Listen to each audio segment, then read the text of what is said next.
Connaissez-vous certaines figurines Ninjago? Et bonjour à tous, c'est The Spin 2008. Aujourd'hui, nous allons analyser les Lego, les sets, comparés à la série qui ne sont souvent pas fiables ou même un peu trop. Donc, on ne perd pas de temps, c'est parti.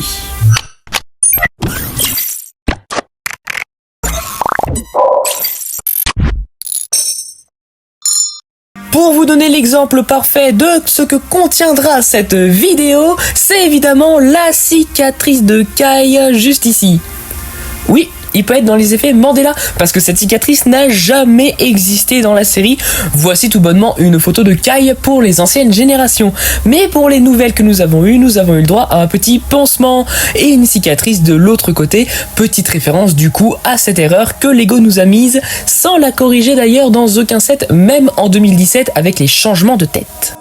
Le cas fut répété avec plusieurs figurines, des figurines qui ne sont jamais apparues dans la série. On va commencer par la saison 15, l'appel de l'océan, avec Kai et Cole. Oui, vous allez me dire, mais attends, Kai et Cole ne sont pas allés avec Maître Wu et le père de Kai? Eh bah si, clairement, ils n'ont jamais eu de version si bonne de la série, mais tout simplement pour le commerce, ils ont sorti ces deux magnifiques figurines. Nous avons eu le droit également pour le soulèvement des dragons, et oui, c'est tout récent avec la première vague et deuxième vague. Nous avons eu Jay Dragon Racing et Climber Jay, et dans cette version, pour qu'on ne perd pas de temps, nous avons eu la saison 3 de Dragon Racing avec le magnifique Bounty, et la figurine exclusive de Zane en cette tenue spectrale qui n'a jamais existé, car on sait que Zane et Pixel sont partis visiter les terres fusionnées.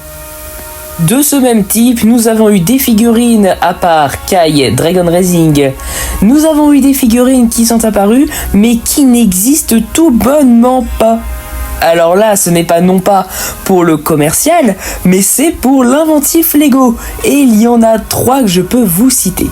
Nous avons eu la tenue de plongée Nya. Celle-ci est apparue comme celle que je vais vous présenter juste après. C'est tout simplement Nya en mode tenue de plongée dans le set Premier Empire. Pourquoi pas? Et nous avons eu la version Cole Bûcheron. Alors celle-ci peut faire un parallèle à la saison 4, mais il n'a jamais eu une moustache, il n'a jamais... Bref, Lego s'est un peu fait plaisir. Maintenant, connaissez-vous les deux pires sets Lego Ninjago? Parce que je peux vous dire qu'il y a du très très lourd. Et oui, c'est pas Michel qui le dit. Voici les deux sets les plus moches de chez Lego. Le 718-04, alors nous avons une figurine incroyable de Harin avec un masque loup, pas comme si on en avait déjà plein, avec un super robot qui peut lever et retourner la jambe de l'autre côté et qui peut faire un 360 avec un gong de la destruction, avec un gros truc qui est censé représenter le maillet. Et alors là, le summum, celui-ci.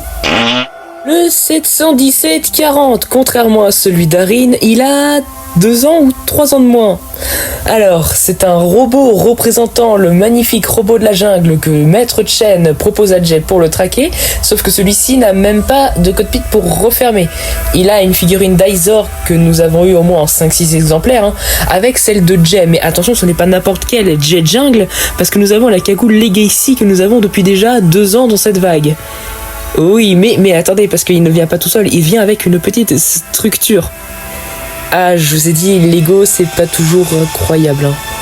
Mais bon, Lego a fait certaines erreurs, et les sets moches, il n'y en a que 2. Heureusement, sinon la plupart sont magnifiques, comme les dragons, les structures, les motos, les robots, et j'en passe et des meilleurs. Ninjago est une vague qui va bientôt fêter ses 15 ans ce 14 janvier 2026. J'espère qu'on aura du très très lourd. C'était The Spin 2008. Bye!